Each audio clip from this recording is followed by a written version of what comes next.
현재 주택 공급이 많이 부족한 상황에서 주택 물량을 바로 늘리기에도 어려운 시점이죠. 그래서 정부는 지금 현재 오르는 집값을 보면서 많은 고민들을 하고 있는 것 같아요. 그래서인지 비주거 활성화 방안을 발표를 했는데요. 여러분들께서도 지금 현재 관심을 많이 갖고 계실 아파텔, 주거용 오피스텔 같은 경우에 지금 많은 경쟁률을 보이고 있습니다. 그래서 나도 주거용 오피스텔을 하나 구입하면 어떨까? 청약 신청하면 어떨까? 이런 생각들을 하시는 분들이 많이 계실 것 같아요. 그에 따라서 정부에서는 이러한 공급들을 늘리려고 하는데요. 제가 봤을 때 이러한 정부 정책을 보면서 정말 조심해야 되는 부분들이 있습니다.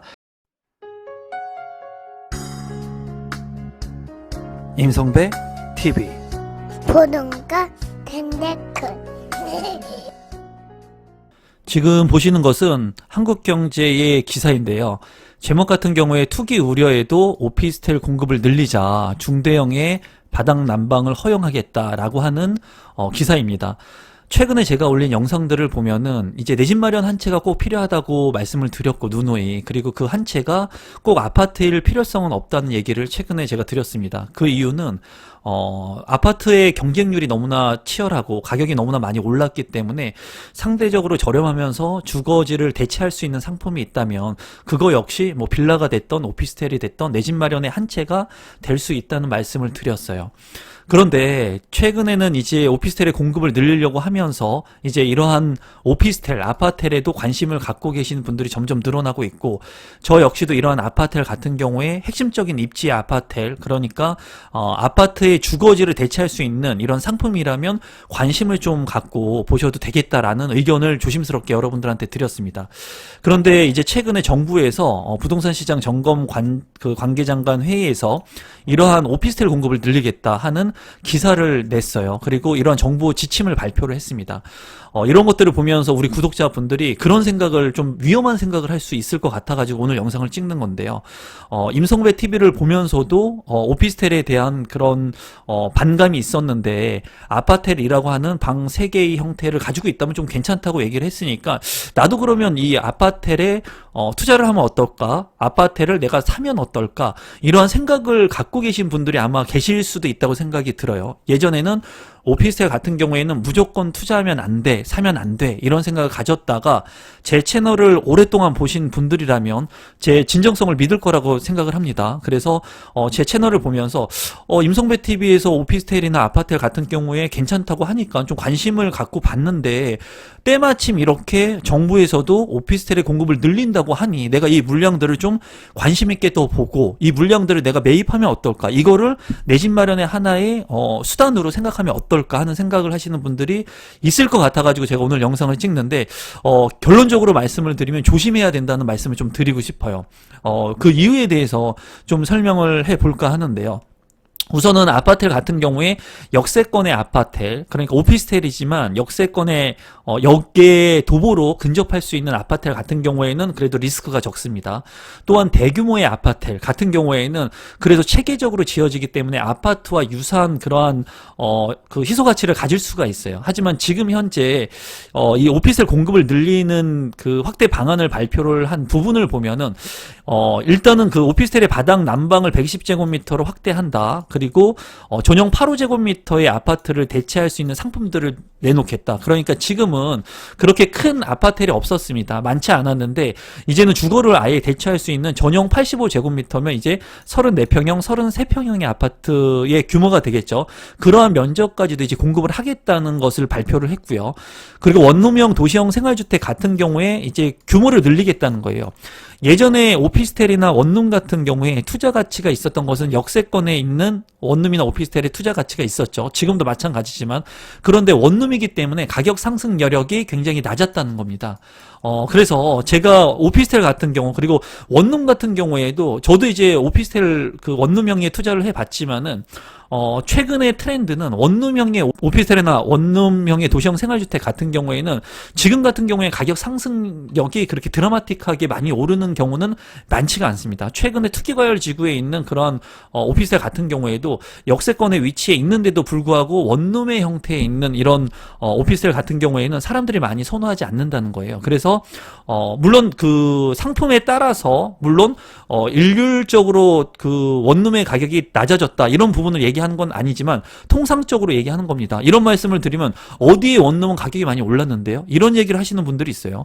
보편적인 부분을 말씀드리는 거예요. 그래서 많은 분들이 지금은 투룸 같은 경우에도 저는 선호하지 않아요. 저 같은 경우에는. 왜냐하면 원룸이나 투룸 같은 경우에는 리스크가 있다고 판단하는 겁니다. 그리고 여차해가지고 제가 항상 말씀드리는 게 그거죠. 실패하지 않는 투자나 내가 실패하지 않는 부동산 재테크를 하기 위해서 최악의 경우를 생각을 해야 되는데, 저 같은 경우에는 자녀가 2명이기 때문에 4인 가족을 구성하기 때문에 만약에 투룸에 오피스텔을 내가 투자했다가 만약에 실패를 했다 그러면 제가 들어가서 살기에는 적다는 거예요, 규모가. 그래서 저는 방 3개 이상의 오피스텔을 선호한다는 거죠. 그러니까 아파텔의 형태를 갖추고 있는 오피스텔 같은 경우에는 최악의 경우에 제가 투자에 실패를 했다 하더라도 우리 가족이 들어가서 살면 된다는 거예요. 멀리 저기 지방에 있는 아파텔 같은 경우가 아니라면 수도권에 있는 제가 거주를 할 수 있는 형태의 방 3개가 된다면 딸 2명하고 제 아내하고 4인 가족이 충분히 살 수 있기 때문에 저는 투룸의 오피스텔도 선호하진 않습니다. 지금 현재에서는 저는 투룸의 오피스텔도 투자를 하지 않아요. 그래서 3룸 형태의 아파트 를 여러분들한테 괜찮다, 실거주면 괜찮다라고 하는 메시지를 일부 드렸습니다. 입지가 좋은 곳의 아파트 같은 경우에.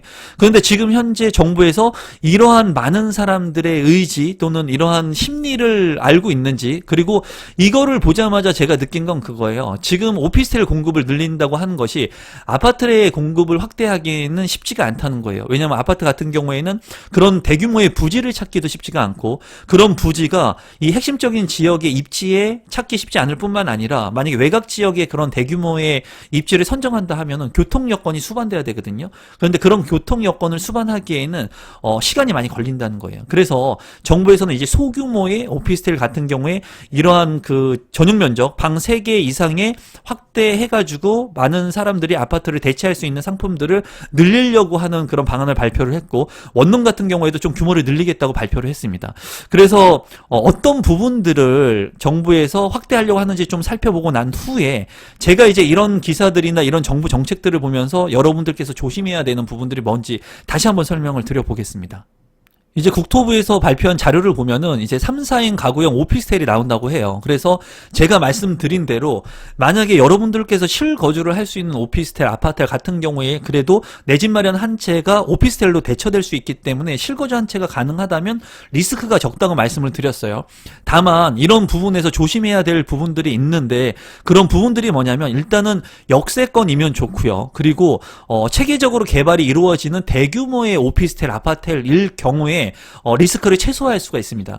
하지만 여기에서 지금 정부가 발표한 것에서 좀 조심해야 되는 부분들은 도시형 생활주택 같은 경우에 이제 면적을 늘리겠다. 그리고 방 3개의 거실 가능한 규모로 좀 공간 확대성을 넓히겠다. 그리고 주거용 오피스텔 같은 경우에 120제곱미터까지 확대를 해서 전용 85제곱미터, 84제곱미터, 그러니까 34평형의 아파트의 규모까지 이제 늘리겠다고 얘기를 하고 있는 것 같습니다. 그리고 오피스텔 같은 경우에는 분양가 상한제가 적용이 안 되기 때문에 대부분 고분양가인 경우가 많아요. 이게 굉장히 단점입니다. 아파트 같은 경우에. 하지만은 지금 이 고분양 분양가의 심사 기준을 적용해서 인근 시세 기준 완화하고 세부 심사 기준을 공개하겠다.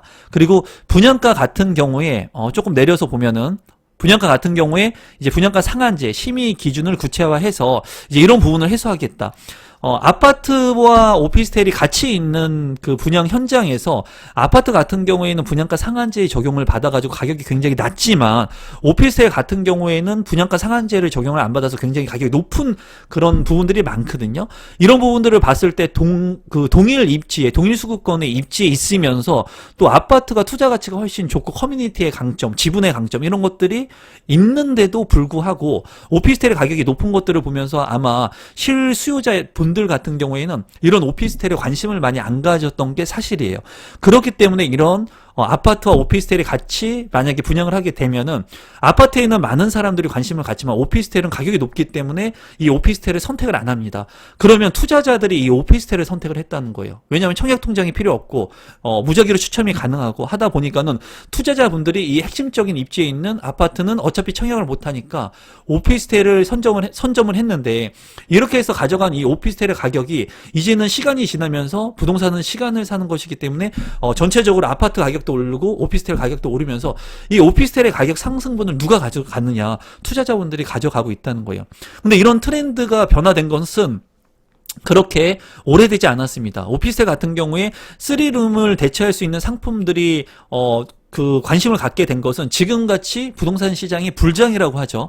이렇게 많이 불장이 되고 투자를 하려고 하는데 투자를 할 수 있는 곳들이 많이 주택 같은 경우에 없고 다주택자 같은 경우에는 8%나 12%의 취득세 중과세를 내야 되기 때문에 상대적으로 4.6%의 오피스텔에 투자하는 투자자들이 늘어나는 거고 이런 것들을 이제 유튜브라든가 많은 투자자들의 생각들을 공유할 수 있는 이런 채널들 또는 언론 매체들 그런 것들을 통해서 이제 무주택자 분들도 왜 투자자들이 이런 오피스텔이나 아파트에 투자를 할까? 여기에 장점은 뭘까? 이런 것들을 고민을 해보면서 이제 많은 경쟁률을 얻게 된 겁니다. 제가 우리 구독자분들한테 이제 지금부터 중요한 얘기를 말씀드리면 이러한 기사들을 보면서 아마 오피스텔이 이제 분양가 상한제에 따라서 좀 가격이 좀 낮아질 수도 있지 않을까? 그리고 지금 현재 많은 사람들이 오피스텔이나 아파트에 관심을 가지니까 나도 아파트에 좀 투자하면 좋지 않을까? 내 집 마련을 하면 좋지 않을까? 라고 생각을 하시는 분들이 이제 늘어날 거예요. 그리고 그런 부분들은 지금 시대의 흐름, 트렌드에 따라서 부동산은 생물처럼 제가 흐른다고 늘 말씀을 드렸죠, 여러분. 그렇기 때문에 예전에 정답이었던 투자처가 지금은 정답이 아닌 투자처가 될 수가 있고요. 그리고 예전에 실거주 여건으로 정답이었던 것이 지금은 실거주 여건으로 정답이 아닐 수가 있어요. 그렇기 때문에 제가 찍는 이 영상 자체도 지금은 정답일 수는 있지만은 한 달이나 6개월이 지났을 때는 정답이 아닐 수가 있는 겁니다. 그래서 항상 현재의 상황을 여러분들께서 잘 보고 주변의 상황들을 잘 보고 부동산에 투자나 내 집 마련할 때는 여러분들께서 잘 판단을 하셔야 되는데 제가 말씀드리고 싶은 건 그거예요. 오늘 팩트적으로 말씀드리고 싶은 것은 지금 현재의 아파트, 3룸 이거를 내 집 마련하는 것은 괜찮은 선택적 대안이 될 수는 있어요. 왜냐하면 청약통장이 살아있고 그리고 역세권의 입지 그리고 대규모의 아파트 같은 경우에는 주거시설과 거의 아파트와 주거시설을 비교한다고 해도 편의시설들이 증대가 많이 돼 있습니다. 하지만 지금 현재 소규모의 아파트들, 소규모의 도시형 생활주택들, 소규모의 주거용 오피스텔 같은 경우에는 여러분들이 내 집 마련하시는 대안으로 좀 배제시키는 게 좋겠다는 게 제 판단이에요. 왜냐하면 이러한 부분들은 지금 현재 정부에서 하는 이 대책들을 보면서 어떤 생각들을 할 거냐면 만약에 저도 건축을 하고 시행사업을 하지만은 시행사업을 하는 입장에서는 이런 기사들을 봤을 때 역으로 생각했을 때 어떻게 생각할 거냐면은 일반인들이 지금 분양시장이 좋다는 거예요. 분양시장이 좋으니까 이런 도시형 생활주택이나 주거용 오피스텔을 소규모로 지어가지고 고가로 분양을 빠르게 하게 된다면 많은 수익을 얻을 수 있죠. 건축업자 입장에선 그렇습니다. 저 역시도 이 기사를 보면서 만약에 이거를 공공에서 시행을 하지 않고 일반적인 건축업자들이 만약에 분양을 해가지고 일반 분양을 하게 된다면 지금 현재 핵심적인 입지에 있는 그 부지들을 매입을 한 다음에 빠르게 이런 것들을 뭐 선분양의 형태라든가 해가지고 매도를 할 수 있다는 거예요. 그렇게 되면은 단기간에 건축이 되는 이러한 건축 공법을 이용해가지고 지은 그 건축물 같은 경우에는 사후 관리 같은 것들이 잘 될 수가 없고 잘 지을 수가 없다는 겁니다. 아파트처럼 토목공사를 넓은 부지를 선정해서 체계적으로 토목공사를 하고 주택을 올린 것이 아니라면은 부실공사로 이어질 수도 있고요. 뭐 이 영상을 굉장히 건축업자들이 싫어할 수도 있겠네요. 하지만은 그냥 제가 느끼는 대로 얘기하는 거예요. 이런 것들을 통해 가지고 지금도 소규모의 건축된 빌라들을 통해 가지고 수익 사업을 하는 사람들이 많다는 거예요. 그런 사람들이 그런 분들이 수익 사업을 하면서 만약에 하자가 발생하거나 문제가 발생했을 때 그런 하자 충당금을 걸어놓긴 하지만은 그런 것들이 제대로 체계 보수가 안 된다는 거죠. 그리고 이런 것들을 봤을 때 실거주를 하려고 하는 많은 분들은 굉장히 지금 현재 주택이 없고 내가 실거주해야 되는 그런 부분들에 있어서 빨리 내 집이 마련하고 싶은데 그 아파트와 유사한 형태의 방 3개의 구조 그리고 인테리어도 정말 잘 해놓은 이런 도시형 생활주택이나 그 주거용 오피스텔이 있으면은 분위기에 휩쓸려 가지고 내 집 마련한다는 실거주 한 채의 프레임을 씌워 가지고 이런 것들을 매입할 수 있다는 거죠.